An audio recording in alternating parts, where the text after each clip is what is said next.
Hey there, guys. This is Flamsaron, aka YouTube's Tasuke, and this is the 35th episode of the Whenevery update. It's been a while, and I'm also sick. So sorry if you hear the occasional sniffling and coughing, which I will try to get away from the mic because I don't like to edit stuff out. I like to streamline things. Anyway, I've been sick for like the past. I've been sick for the past week, and I didn't have any school due to the snow going on in Georgia, which is where I live. Hence why I didn't have school. So I got basically the entire week to rest. But anywho, I feel like I should give you guys a bit of an update, and I've been kind of planning this one for a while. I have a lot to talk about this time, and I'm going to try and do something new. I'm going to try to correlate each Wheneverly update with a blog post. I'm going to try that because I feel like, regardless of which one comes first, the content is generally the same. There's just some slight differences because with the blog, it's more thought out, and I've had more time to kind of think about it. Because I usually write my blogs within the process of like a day or two. Like I'll write a fair amount of it, or like a little bit, then stop, then come back to it. But the Wheneverly updates, it's like all in one at like one point, and it's all like off the cuff. I don't really plan anything besides plan out what specifically I want to talk about. But anywho, I figured I should catch up with you guys and let you guys know all the shows and whatnot I've been watching. That's basically what this is. So it literally is the same thing as my blog. Talk about the anime and the games that I've been watching and playing respectively, as well as give you guys updates on myself. My sleep schedule's actually been kind of wacky a little bit. Because like when you're sick, or at least this is the way I see it, like when you're sick, your sleep schedule starts to shift in a different way. Like the earliest I went to bed was 8 p.m., which is really early, especially for me. But so it's pretty funky though. I'm recording this at like 12 a.m. on a Saturday slash, or no, a Sunday slash Monday, not Saturday slash Sunday. But so that's a sign that I'm starting to get a bit better, and I am a bit better. You should listen to the podcast sometime. I don't remember, episode 153, I think. Yeah, 153, where I just sound terrible. But anywho, why don't we move on to the animes that I have been watching? Ooze. That's so lame. Anyway, why don't we move on to the animes that I've been watching? I'll go ahead and get this one out of the way. I have watched Attack on Titan for anime club at school. It was like a semester ago though, so I've already seen the entire thing. And a lot of people seem to really like it, and a lot of people seem to really hate it. It's interesting. I thought it was okay. I don't really hate it. I try to ignore anime hype from a standpoint of I try not to let it anger me. But the show it's not bad. It's interesting. I thought it was going to be a lot gory than it ended up being. I feel like some people probably compare it to Berserk, but Berserk is much, much more gory. Like it's not even really a contest. Like you see Aaron's leg get bitten off. It's there's not really much to it, but I find Aaron interesting because he's fueled by anger, like by pure rage, and at first you can kind of see that it's rational a little bit, like okay, he's upset because they killed his mom, the Titans, or the Titans ate his mom, or one of them at least. But then like later on, near the end of the second season, you kind of start to realize that Aaron is just fueled by rage, which I think is actually interesting. I know some people may not like it just because they may not see it as character drive, though I personally see it as character drive because it's still a drive. His goal to kill all the Titans, it's still a goal. It doesn't matter what's fueling it, it's still a goal. by definition of what makes a character from a literary standpoint, Eren still fits that bill. Whether or not you think he's good is up to you, but I think he's not bad. But I find his rage interesting because I feel like the writer Hajime, whatever his last name is, can set it up. And I from what I've read a little bit in the future chapters, because the anime, it's very much like Berserk, where the anime stops at one point, but then the manga continues. It's supposed to end in like 20, with a total of 20 volumes, though. Anyway, they seem to try to set up that the Titans might be humans, and that's one way you can kind of say, because then it's like, Eren's got this complete rage, and so it's making you think, okay, he hates the Titans, so they're pretty bad, but then like they bring in this like, wait, they might be humans. It's kind of it brings conflict to Eren, because then it's like, okay, he hates these people. He hates these people, and he wants to kill them all, and he's fueled by like blind rage, but then they're people. So does that make him any better than a? Well, no, never mind. I was gonna say, does that make him better than a Titan? But like, if you read the manga, and I feel like there are plenty of series and fans who will say like, "Ooh, the anime is okay, but read the manga." But they seem to kind of are trying to build up the Titans as like almost these spiritual creatures. I think, like a little cult. I know that they're not necessarily spiritual, but that's sort of the impression I'm getting. And Yuki Kaji, the voice of Eren, does a pretty good job, and Funimation's dubbing it, which makes me wonder who they're gonna get to do his voice. It'd be fun if they get Vic. If they get Vic Mignogna, I'm just be like, it's fitting and he'll do a good job, but like, it's very, I don't know. But overall, I thought the show was okay. The first opening theme songs were pretty cool, and I like it because it signifies like, hope and being all like, we will defeat the bad guys. Even though for like the entire anime, they're completely on the defense and like doing surveys and surveying like the area and whatnot. And then at the end, they're like, now we begin our attack on Titan. But and I've already spoiled myself who the Colossal Titan is, and of course the Armor Titan, it was pretty obvious who it was, and we already know who the Eren Titan is, lol, and the female Titan and whatnot. But anyway, yeah, the manga is still going, and I don't know if there's going to be another anime. There might be. I think there's supposed to be a third season. It's being done by Production IG, and a lot of the voice actors I didn't really recognize. There's a lot of shouting, so keep that in mind.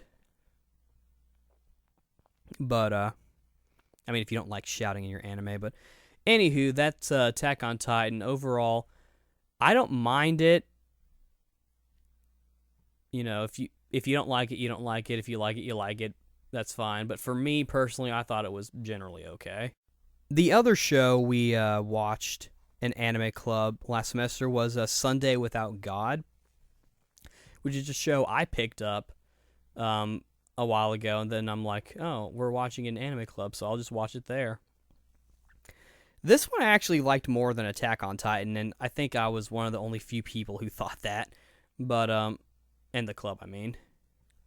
Probably also on the internet and Tumblr as well, which is usually where a lot of this hype comes from, which is why I tend to ignore it. But as Sunday Without God, it had an interesting premise and sort of a interesting take on what the world would be like if God left. But one thing that really stood out to me was the sky, because it just seemed like no matter what time of day it was always friggin' sunset. I don't know. I guess that's symbolic, and of course there's other symbolism going on. But this was an interesting show. Characters had their backstories and whatnot. I feel like once friggin' what's her name? the main chick. She's voiced by Akito Yosaki, who was a Yui in K-On! I really see a lot of her in anime nowadays, which I like seeing her, but at the same time, it would be nice to also see the other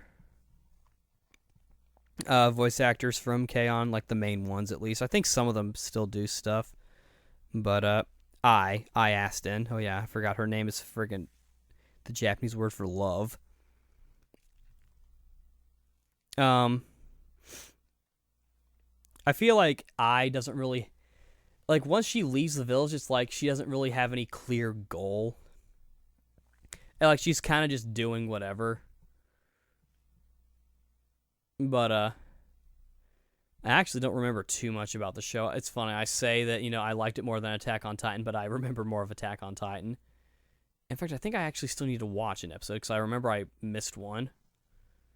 But anywho,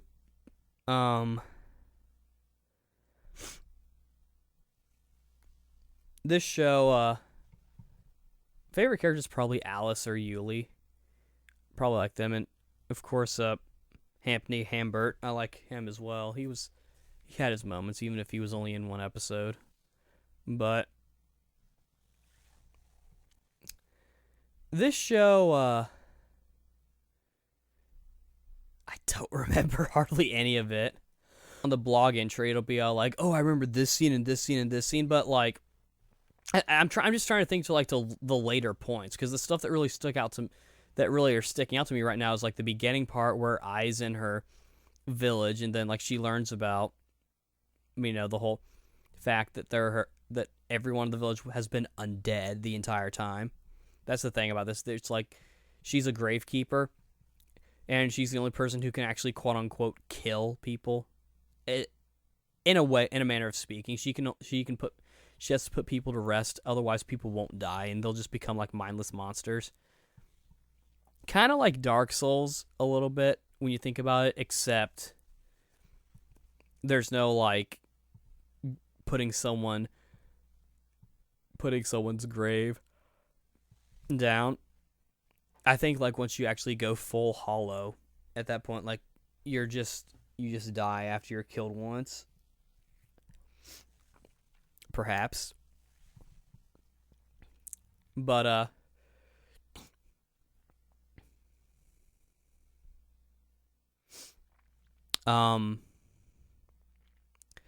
it's more about her journey, I think, as I'm looking at the Wikipedia page. Primarily because I needed to look up Ai's name because I couldn't remember.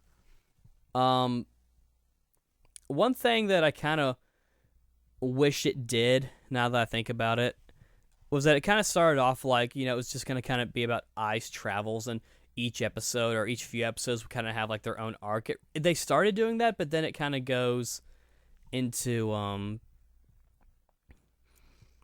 like just this one arc. And from what I understand, the light novel's still going on, so there's probably a lot of story. But or I guess according to Wikipedia, Ai's goal is to save the world. But she gets that later on. Like, I think it's after she talks to Alice, because he wants to save the world. He wants to save the world by, like, destroying it, because, like, his hometown and friends are, like, stuck in limbo. These school students that he kills and then rapes. No. But... And then you learn more. It's kind of weird because they set it up to where one of his friends died, but then it turns out he died. Also, spoilers for this stuff. Anyway. Overall, this show, even though I don't remember it, I do kind of like, because, the atmosphere and whatnot. And once I write the blog entry, I'll probably remember more. But overall, from what I can remember, I enjoyed it. I thought it was a pretty good show, so go watch it.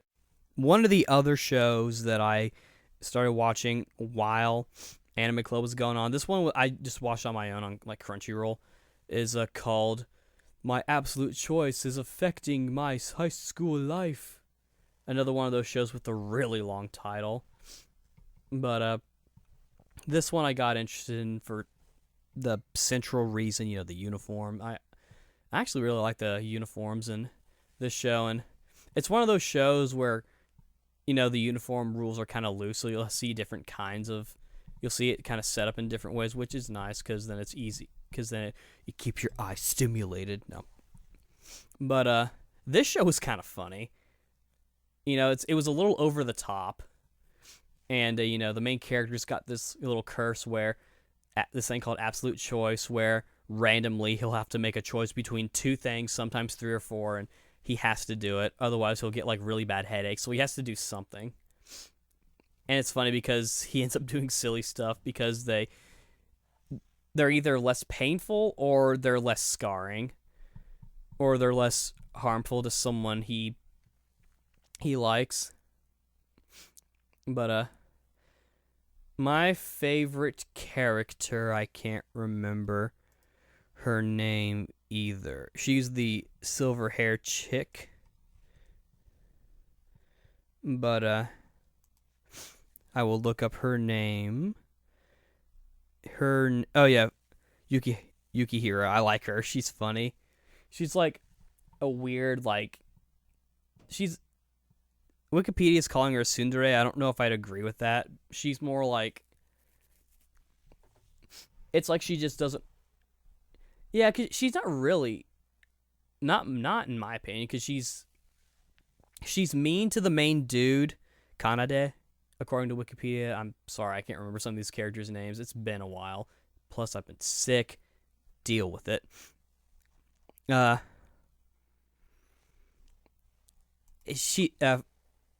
Yukihira's kind of mean to Kanade, but it's in like a joking way. And he knows that, and she knows that, and she's clearly not trying to be mean. Like, he's like, when she's introduced, he's like, "Good morning, Yukihira," and she's like, "Good morning, maggot." But that's also pretty gross because they show anime versions of candy maggots.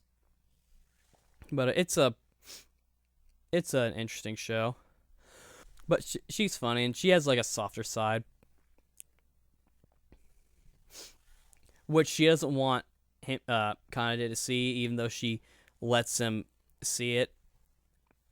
And the main squeeze, Chocolat, her name I actually remember. Wikipedia also told me, but that one I remembered. She's interesting because she's like a dog. Like, which is why, this is kind of weird because, she's an anime character and she's cute, but she's making me think of my dogs, and it's weird. I don't want to think of my dogs as cute in that way. They're cute for a different reason and in a different way. But this show was pretty funny. I like it. There was even one where it kind of goes into one of those battle anime tropes where it's these two characters are fighting, and then this one character's doing this analysis. It's like when so and so shoots her attack, her left rib cage is open, leaving the other to attack. And then he's like, "Wait, why do I care?"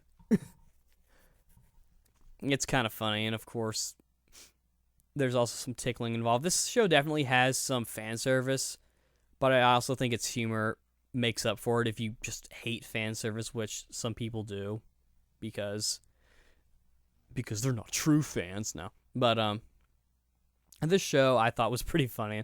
I'd recommend it if you need a good laugh, because it has its funny moments, but it's silly and just kind of over the top a little bit. I think it's not smart funny or vulgar or anything like that. I just think it's just kind of silly. That's my main reason for liking it, because I like silly things. So overall, I'd say this show was pretty good. Give it a shot. Another show I was watching while I was watching all this other stuff was Monogatari second season, which I actually started this one a little later. I don't remember why. I think it's because I was watching something else. Or no, I was waiting for it to get further along. I don't remember why, but I remember Crunchyroll in particular got it really late. The other streaming site, Daisuke, had the entire series already streamed, and Crunchyroll was getting it late, and I'm just like, what the fuck? But this one was interesting. I actually like this series in general. Now, the dialogue, sometimes I feel like I don't really understand it. That's just me. Like, characters talk kind of weird. And even, thankfully, they have some characters that are pretty easy to understand. Like Shinobu, my favorite character, who gets some screen time and whatnot. And she also gets kissed by Araragi. And she's all like, It's interesting. It's kind of funny how he's such a pervert. I kind of see of him as like the student to Oshino. Meme Oshino, I think his name is, the guy who's voiced by Takahiro Sakurai, who hasn't shown up in for like the past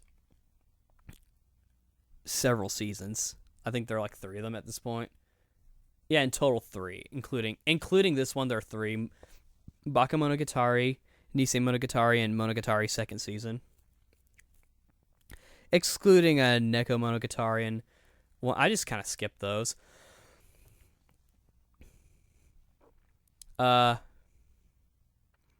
This one, like the previous seasons, tried to tie up any loose ends that Araragi had. One thing I didn't really like is that there's this one arc called Shinobu Time, and I'm thinking, okay, this thing's going to be about Shinobu, and it turned out that it was actually about Hachikuji, and she's fucking leaving because she's not supposed to be here. And I'm like, why would you tease me? Shinobu hasn't even shown up at all. Why would you call it Shinobu Time? I mean, if you've seen the show, then you know that, well, it makes sense because what is going on, the antagonist of this arc is connected to Shinobu. But thing is, it's not even really, and I kind of get it for the plot twist. I'm more mad that they tricked me into thinking that it was going to be about Shinobu. And from what I understand, in one of the later books, she gets another. I hope they actually give her another arc. I mean, I hope they give her some lovin'. And I kind of like how she sort of become Araragi's partner. And I like getting to see her more often and whatnot. One thing I kind of didn't, really like was when Nadeko got the snake thing and became a god. I didn't like that, 'cause, I don't know, like, it was like, how do I put this? I feel like she became too OP, and I'm like, wait, are they really gonna like just kill off these characters? And thankfully, Senjo Gahara was all like, do not fuck with my boyfriend and his little vampire pet bitch. But and then they kind of stall off, and I was worried that the show was just kind of gonna end with like a thing, like a certain movie. Though I'll get to that in the future when I rewatch it. Wink. But this, like, cause she's like, okay, I'm gonna kill you guys, and Senjo Gahara convinces Nadeko to or I guess Nadeko. Her last name is Sengoku. I just call her Nadeko because that was the first thing that I could remember. But I'll keep calling her.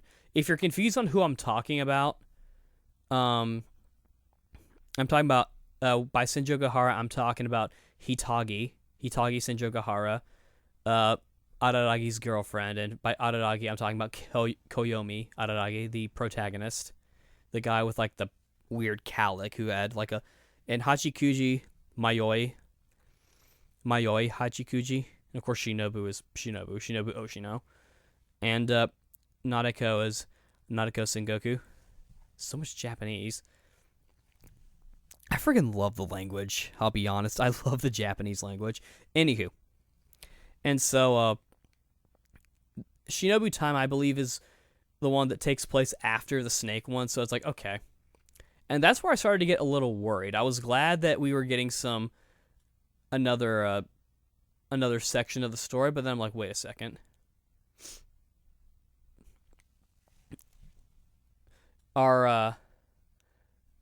Wait, no, I believe the Hachikuji time or Shinobu time. I believe that happened before. Yeah, that happened before the snake one, and then and I can't remember. I'm gonna look that up because lol, I can't remember things. Because what I kind of liked about the Shinobu Time one is that it seemed very comedic to me. Like, oh, let's see if we can go back in time.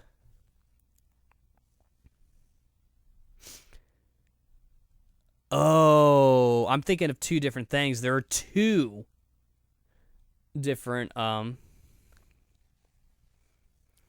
there are two different there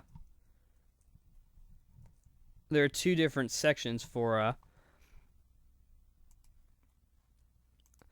that have Hachikuji. It's one where they go into the future, and then another one where it involves Hachikuji leaving. But yeah, I remember now.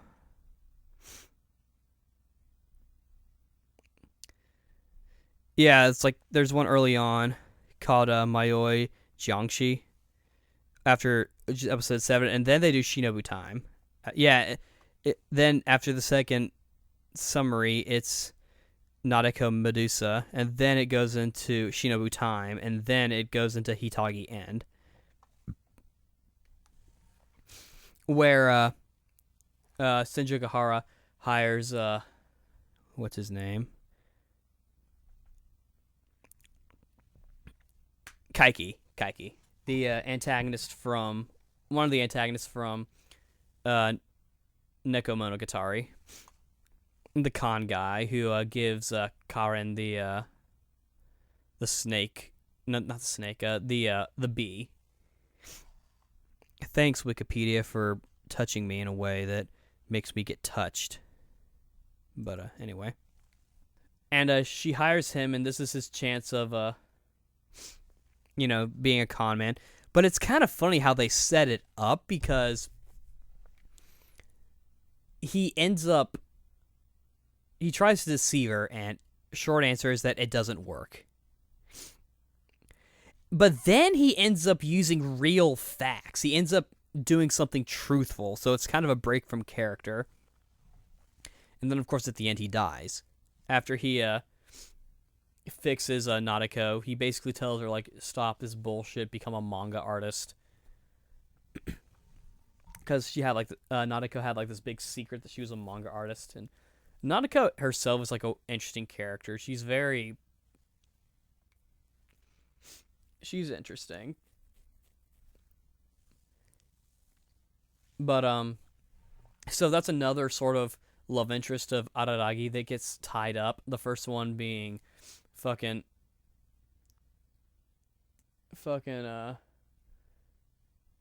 Subasawa, or what's her name? The cat chick, I can't remember her name. The chick who's always like, I don't know everything, I only know what I know. I don't remember. This one's actually longer.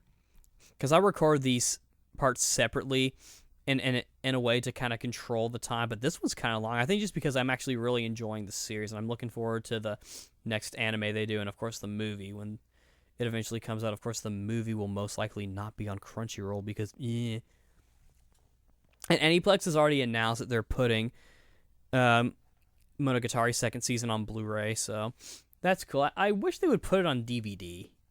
I know it's like I don't know, this one might not be an import. I'll have to look. But anyway, so I'm glad that I didn't like with Nautica where it seemed like they were going to set up like this absolute sort of conclusive end, and that it was going to be all like, well, let's just survive and enjoy life until it happens sort of thing. But I'm glad that in the end they decided to conclude it. Makes me wonder what other story arcs they're going to introduce, because it seems to me like they're Araragi's not only cutting ties with people, but he's also narrowing down love interests. I mean, he's dedicated to Senju, but how long is that going to last, and how many girlfriends can one guy have? But Anywho, that was that show, and it was pretty good, and I liked getting to see more Shinobu because she is my fave. I don't know why, but she's my favorite. It's because she's cute and she's precious. There's an action figure of her that, or a statue that came out. They need to do a Figma. I would buy a fucking Figma of Shinobu if they make one. Keep that in mind, Max Factory. Make a Figma of Shinobu, and Figma needs to get their head in the game and start making cool figures. Anyway, overall, Monogatari second season, definitely a good entry into the Monogatari franchise, and I would definitely recommend it if you're interested in the series. But watch Baka Monogatari and Nisei Monogatari first, and I guess Neko Monogatari and Kudo Monogatari. Wakarimasen! Anyway, moving on to the next thing. The next show that I finished, which is a little more recent, that I watched because I was sick and wanted to watch it, is a Shinobu Mosaic, or as I like to call it, one of the cutest shows you will ever see, and it's going to make you masturbate furiously because it'll be so cute and you'll die from overload of cuteness as well as a loss of semen and blood. No, anyway, that's disgusting. This show is about a girl in Japan who also happens to be named Shinobu, but she goes by Shino, so that kind of makes up for it. And there are only so many Shinobus I can handle. Shino, she goes to England with this family to go meet this family. She meets this girl named Alice. They become buddies. Then Alice transfers to Shino's school in Japan. She learns Japanese. They're shenanigans. It's sort of like a slice of life / school life. Probably a school life since it takes place in school. Like a slice of life show generally is about something beyond school, and school is just more of like a setup ground for something else. So I'd probably call this one a school life as well as it also is identified as a yuri. Sort of. It's more like teasing. It's kind of like Saki, where they except it's not as blatant, nor does it tease you nearly as much as I wish it did. But they've got some lesbians in it, so sort of, with two other characters, and arguably Shino and Alice. But though Shino, she's got like a fetish for blonde girls. It's funny.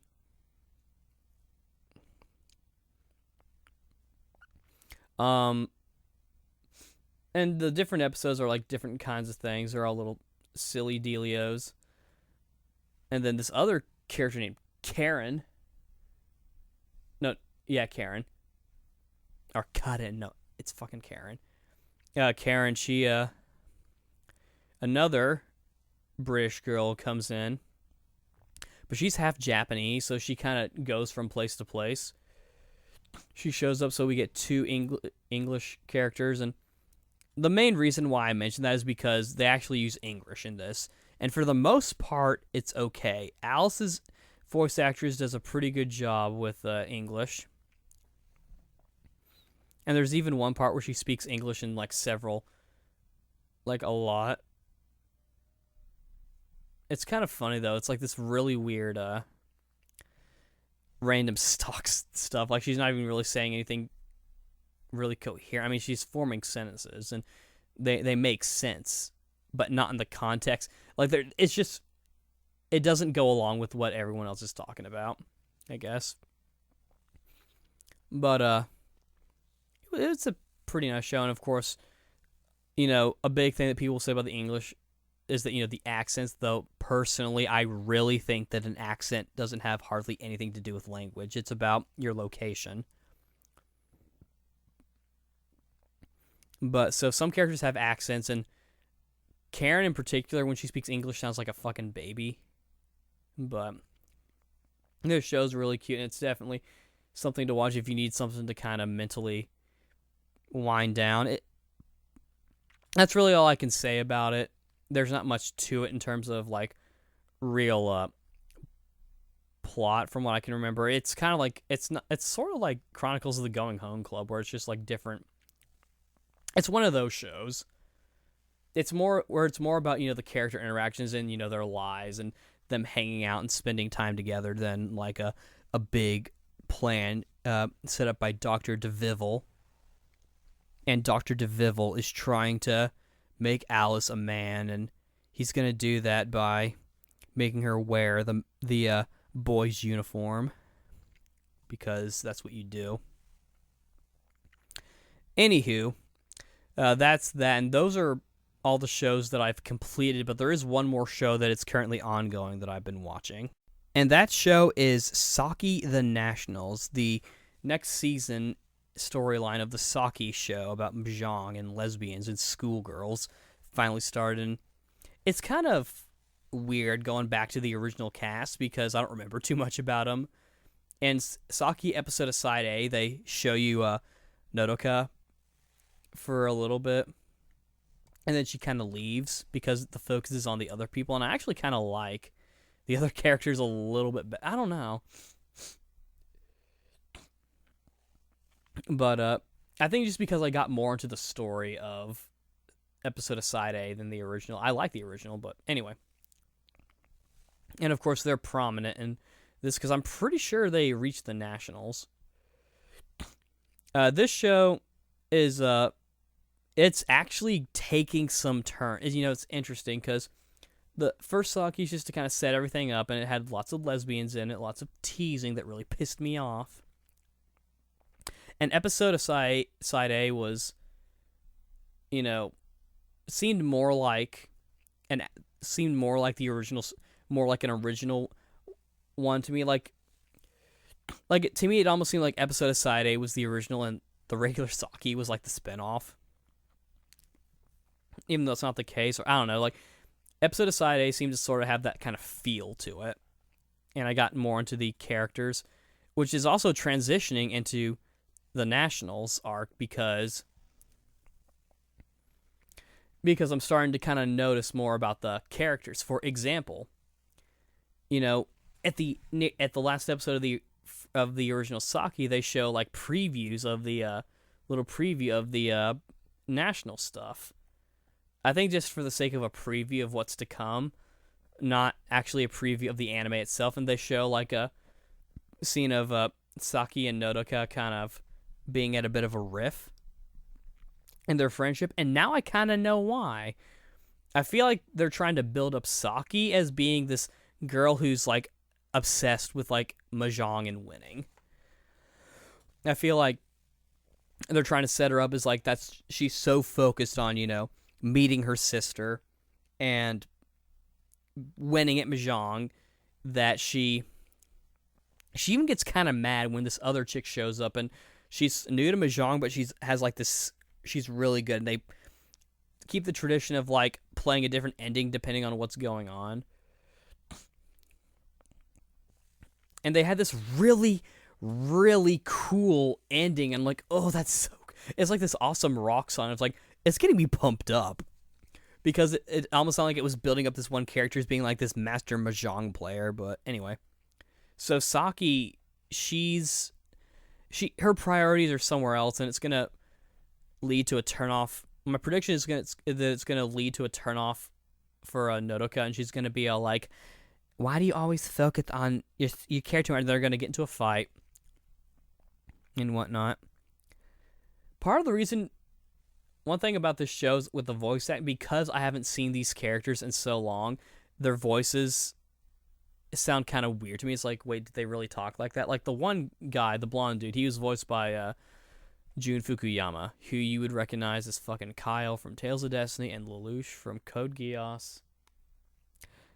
It didn't really sound like him. It sounded just like him to me, just barely. And of course, fucking Taco Girl, whatever her name is Aria Kugimiya, who she sounds different than what I remember, and the only one who really sounds like her character, I think, is Nodoka, obviously, because we heard her already, and Minori Chihara's character, she sounds pretty much the same because Minori Chihara's voice is pretty distinct, in my opinion, so you can generally tell when she's playing a character.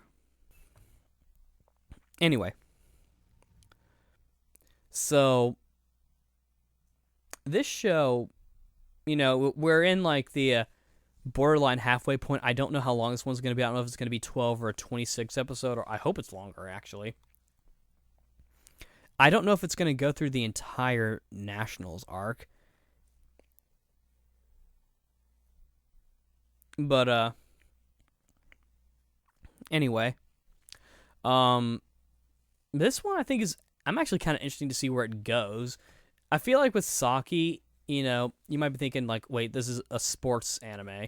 Wouldn't it be boring? It's probably boring, so I'm not going to watch it. And that, I think that's fair, but at the same time, you got to understand that there's more to it than just the sport. There's a reason why stuff like this gets made. I mean, it's more about the characters than anything else, which is generally what I kind of go towards. I really like seeing character interaction, especially with two characters who don't normally interact. Like with, for example, Piccolo and Videl in the Dragon Ball Z. I'm pretty sure that's filler, though. I'd have to go back and check.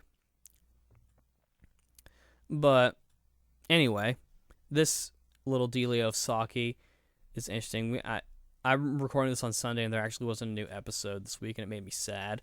But I'm looking forward to the next episode.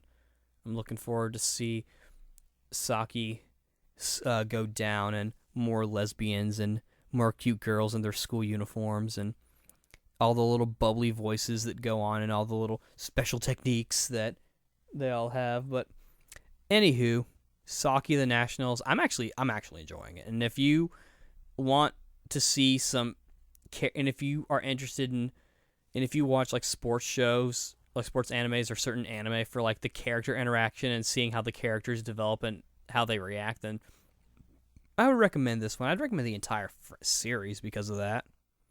But why don't we move on to Video Juegos? To start off with, as you probably have heard from other videos, my PS3 died and I got a new one. So I spent like a month replaying and trying to catch up on like any game that I'm missing. Basically with the exception of 2 games, being Sonic 06 because I let a friend borrow it, and Kingdoms of Amalur Reckoning because I don't give a fuck, and I'll probably wait until like summer before I get back into it. I caught up on basically everything and then some because, I've been playing Star Ocean The Last Hope on my PS3, so obviously I've made progress in that. And Tales of Vesperia, I'm a little bit behind, but that one was a little more casual anyway. And of course, Tales of Exilia and Battle of Z and Brave Soldiers and whatnot, but as well as another game, which I'll probably talk about at some point. But essentially, I took the time to get as far as I can, like as close as I can to my original file.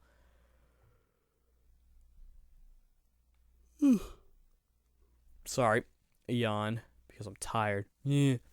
But I got as far as close to the original file as I did, or basically the same thing. Like I essentially re-platinum Budokai HD. And Saint Seiya Sanctuary Battle, I grinded every of the Bronze Saints to level 20, and yes, Aurora Thunder Attack is still broken. then again, at level 20, Seiya's Ryu Seiken and Sui Seiken can be pretty busted. But anyway, so I beat that game pretty quickly, and I was able to get to where I needed to be. I think I'm probably missing some stuff, but Tales of Grace's F, I was able to do. Soul Calibur 5, I was able to do. I'm a little behind on my actual level. Like I was at like I think 50 something maybe, or 40. No, I was at 60 something. I don't remember, but or no, 70. Sonic Generations, I was on track. Dragon Age, I was able to get back on track, and Dragon Age 2, I'm back on track. Dark Souls, I got back on track I'm a little bit behind, but one thing I did was that I soloed Artorias, so that's something, and I was able to find someone to help me beat the 4 Kings. I kind of wish that Undead King Jariel was the boss instead. I should probably do a video about the unused content in Dark Souls and Demon Souls, because I think they're kind of interesting. But essentially, I caught up with this is essentially the quick version of me saying that I played a bunch of stuff, and of course I'll talk about Battle of Z and the other game that I been playing, as well as I've also been doing Dynasty Warriors 8 a little bit, so that's another game that I've been working on, not to mention Symphonia Chronicles and Dark Souls 2 are coming out pretty soon, so I'll have those to play. And I'll be working on any other games that I want to finish. I actually need to, well, I lost my Budokai 2 file, which I friggin' gotten. Soul Calibur 2 I also fixed up, and I needed fix up Tales of the Abyss and Lifeline, because Lifeline I made some progress, which won't be that hard, even though I'm pretty far back. And Tales of the Abyss, I need to get the Devil Arms, or the Catalyst. I don't care. I just call them the Devil Arms, just because that's just what they are. That's just how I remember them. Well, that's that for the console front. I've actually been switching to PC, and I've been playing, wait for it, Warcraft 3, Reign of Chaos. I actually got it at Target. I didn't have to pay hardly anything because I had a gift card. The reason why I played it is because I got DOSBox. The reason why I wanted to play it was because I got DOSBox working, and I got Warcraft 1. I'm like, I want to play the third one because I like that one. So I got it. And I've been playing it kind of off and on a little bit. I set up this one match where it's literally just me and, like, no one else. And I'm just building stuff, and I also set up one where I try to actually fight. I do a pretty shitty job, and I also have another one where it's just like this big war, and of course I also saved for the campaign as well, where I'm learning how to play the game. But so far it's interesting. I'm not really one for the Warcraft story, but I mean, I like medieval stuff, and these are the kind of strategy games that I like, where you have to, manage, your resources, and, build your base and whatnot. I like those kind of strategy games. Either that or games that are kind of like a strategy game, but they play more like an action game, like the Dynasty Warriors Empires games. They have like a strategic set to them, but they play like an action game. And I've heard good things about Kingdom Under Fire. I've only played Circle of Doom, but that's a different subject. And I've heard that the new one, Kingdom of Fire 2, coming out for the PS4, is going to be more like what Kingdom of Fire should be. But anyway, so I've been playing this bad boy, and I like it. I remember some of it, and I think it's kind of funny how when you click on, excuse me, when you I yawned. I didn't pass gas or anything, but or did I? Anyway, I like how when you multiply click on a unit a bunch of times, they'll say funny stuff. Like the grunt orc guy will be like, "Me so horn, me love you long time." And I also like the little mini games that come up. I kind of wish I knew how to make my own, because I would want to make like an action game. And there's like a League of Legends like component to it, where like they have like these like made up characters. They're not even in the game entirely, and I registered the game so I can actually download it. And I like that you don't have to have the disc plugged in to play it. I got the Battle Chest version, so it came with the expansion, but I haven't actually turned on the expansion, or I haven't installed it. I just want to play the regular game. I don't care too much about the expansion. But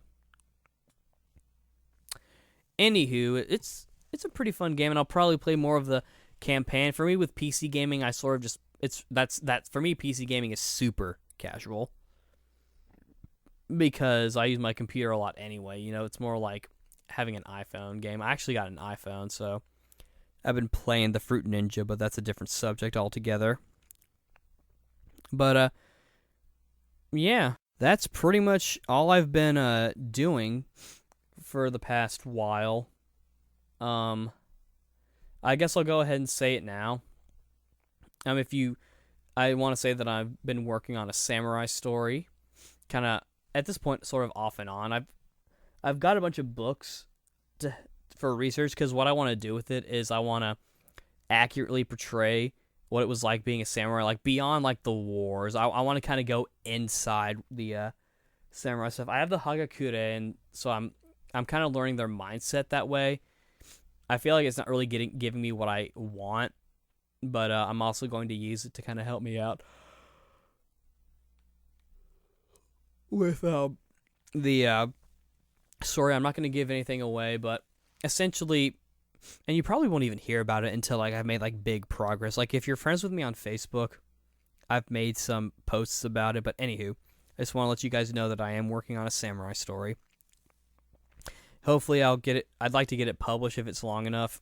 I'm kind of just writing it, or it's just something I'm kind of working on. I don't know how long it's going to be. It could end up being a short story, or it could end up being like a full-fledged novel. But anywho, that's a different subject. Other than that, I don't really think anything else is going on. I'm going to keep working on the Let's Play, and then that's almost done. After that, I'll probably move on to the next commentary series. I'm getting close to being done with all the commentaries that I really want to do. It'll probably just become like a special request thing, or there are only like a few more after I do like all of the ones that I want to do. There are only like a few more left that I really want to do, because the whole point of it was to kind of show off the cool games that you might not have heard of or that you might not remember, like old games. So that's why I've been thinking about renaming it, Tasuke's Gaming Show and Tell or something. It's not, because I mean, it's not a review and it's not a Let's Play. I'm just literally showing the game. That's just the point. But different strokes for different folks. I'm tired, so I'm actually gonna call it here and go to sleep and never come back. No, I'll be back.